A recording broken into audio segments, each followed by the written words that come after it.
इस साल विश्व प्रसिद्ध टावर दुबई के बुर्ज खलीफा पर आधारित कोलकाता के सबसे प्रमुख दुर्गा पूजा पंडालों में से एक ने सोमवार शाम को अपने लेजर शो को रोक दिया। कथित तौर पर वाणिज्यिक एयरलाइन पायलटों ने शहर के एक एयर ट्रैफिक कंट्रोल से शिकायत की थी। श्रीभूमि दुर्गा पूजा पंडाल दक्षिण दमदम में उड़ान की आवाजाही प्रकाश व्यवस्था से बाधित हुई है। 3 अलग अलग उड़ान कप्तानों ने कल कोलकाता एटीसी के साथ शिकायत दर्ज की। एएनआई ने हवाई अड्डे के अधिकारियों के हवाले से कहा, एटीसी ने कोलकाता एयरपोर्ट अथॉरिटी को पहले ही अलर्ट कर दिया है। आयोजन के आयोजक श्रीभूमि स्पोर्टिंग क्लब ने कोई शिकायत मिलने से इनकार किया। कोविड-19 महामारी की सीमाओं के कारण भीड़-भाड़ से बचने के लिए उन्होंने कहा, लेजर स्ट्रोब लाइट बंद कर दी गई थी। फिलहाल लेक टाउन पड़ोस के पंडाल में अभी भी रोशनी है। दुबई के प्रसिद्ध बुर्ज खलीफा टावर के विचार पर आधारित 145 फुट का पंडाल इस साल कोलकाता के बाहरी इलाके में झील शहर में बनाया गया था और यह एक महत्वपूर्ण भीड़ खींचने वाला रहा है। पंडाल में लेजर शो ने 829 मीटर दुबई रंगीन प्रोजेक्टर के सामने रंगों को लाल से नीला और नीले से पीले रंग में बदल दिया। राज्य के अग्निशमन मंत्री और आयोजन समिति के सदस्य सुजीत बोस ने कहा, हमारे पंडाल के रूप में हम हर साल एक प्रतिष्ठित संरचना का निर्माण करते हैं। हमने पिछले साल केदारनाथ मंदिर का डुप्लीकेट बनाया था। हमारे कलाकार ने इस साल बुर्ज खलीफा की पेशकश की। पिछले साक्षात्कार में उन्होंने कहा, हमने उन्हें संरचना के हर विवरण को इकट्ठा करने के लिए दुबई भेजा ताकि एक उचित काम किया जा सके।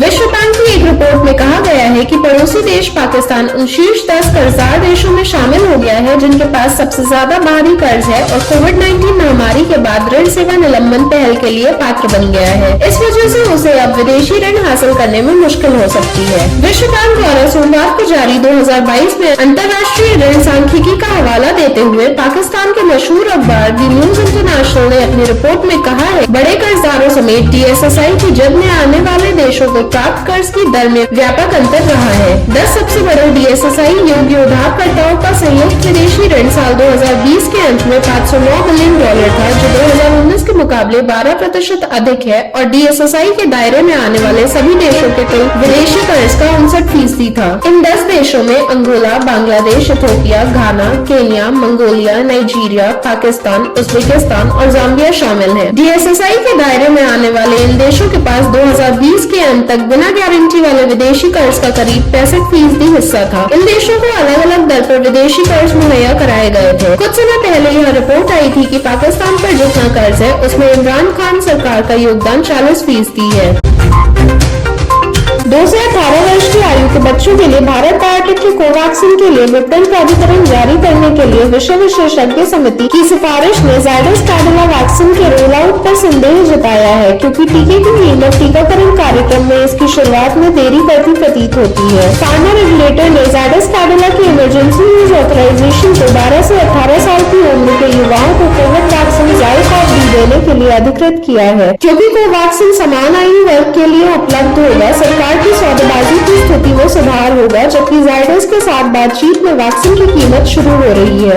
एक सरकारी अधिकारी ने कहा, सरकार ने कहा था कि अक्टूबर में जायडस वैक्सीन को टीकाकरण कार्यक्रम में शामिल किया जाएगा, लेकिन बातचीत अभी खत्म नहीं हुई है। फार्माजेट की लागत जो टीकाकरण देने के लिए आवश्यक है, इस कीमत में शामिल नहीं है। अहमदाबाद में स्थित जायडस कैडिला ने दर्द रहित इंट्राडर्मल वैक्सीन डिलीवरी के लिए एक सुई मुक्त एप्लीकेटर फार्माजेट का आयात किया है। सरकारी अधिकारी ने कहा, यह एक महंगा उपकरण है और इसलिए वैक्सीन की कुल कीमत को बढ़ाता है। प्रत्येक जेट एक विशिष्ट मात्रा में टीकाकरण प्रदान करने के लिए जिम्मेदार होता है। नतीजन एक खुराक को 2 शॉट्स में विभाजित किया जाता है, प्रत्येक हाथ के लिए एक। जेट इंजेक्टर के साथ लगभग 20,000 खुराक प्रशासित की जा सकती है। सरकार को वैक्सीन को 225 प्रति खुराक और कोविशील्ड को 215 प्रति खुराक पर खरीद रही है। स्वास्थ्य सचिव राजेश भूषण के अनुसार जायडस कैडिला वैक्सीन की कीमत मौजूदा टीकों की तुलना में काफी अधिक होगी।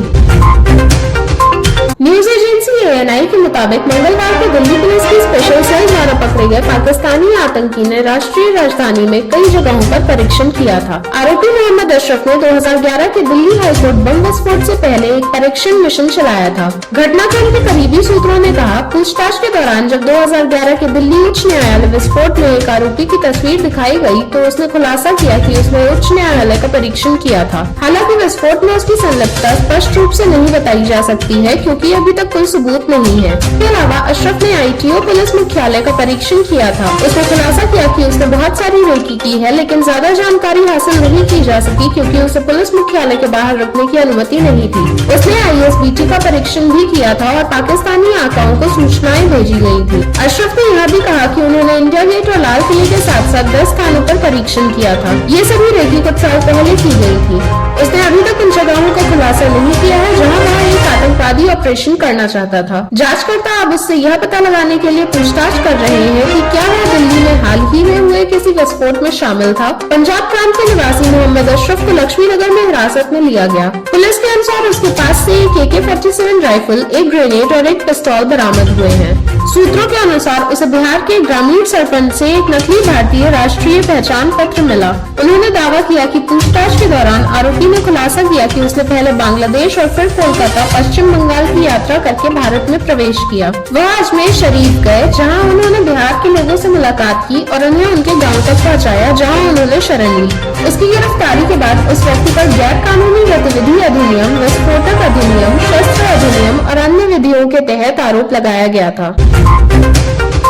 तमिलनाडु में सत्तारूढ़ द्रमुक के 9 नवगठित जिलों में ग्रामीण स्थानीय निकाय चुनावों में जीत हासिल करने की उम्मीद है, जो प्रशासनिक सुगमता और जनता की मांग के जवाब में बनाए गए हैं। DMK ने 153 जिला पंचायत वार्ड सदस्य सीटों में से 45 पर जीत हासिल की है और शेष सीटों में से अधिकांश पर बढ़त बनाए हुए हैं। इसने 1421 पंचायत यूनियन वार्ड सदस्य सीटों में से 645 पर भी जीत हासिल की है और अन्य के बहुमत में आगे है। मंगलवार सुबह 8 बजे से शुरू हुई मतगणना की प्रक्रिया आज दोपहर तक पूरी होने की उम्मीद है। चुनाव को 2 साल से अधिक समय के लिए टाल दिया गया था। साल के अंत तक स्थानीय सरकारों के लिए चुनाव होने की उम्मीद है। अन्नाद्रमुक भाजपा गठबंधन पर भारी जीत के बाद मई में मुख्यमंत्री MK स्टालिन की द्रमुक सरकार के सत्ता में आने के बाद यह पहला चुनाव है और भारी एक तरफा परिणाम को अभिनेता कमल हासन सहित विपक्षी दलों के लिए एक बड़े झटके के रूप में देखा जा रहा है। श्री स्टालिन ने परिणाम के लिए मतदाताओं का आभार व्यक्त किया। इसे अपनी पार्टी के सत्ता में पहले 5 महीनों में विश्वास मत के रूप में वर्णित किया। उन्होंने कहा,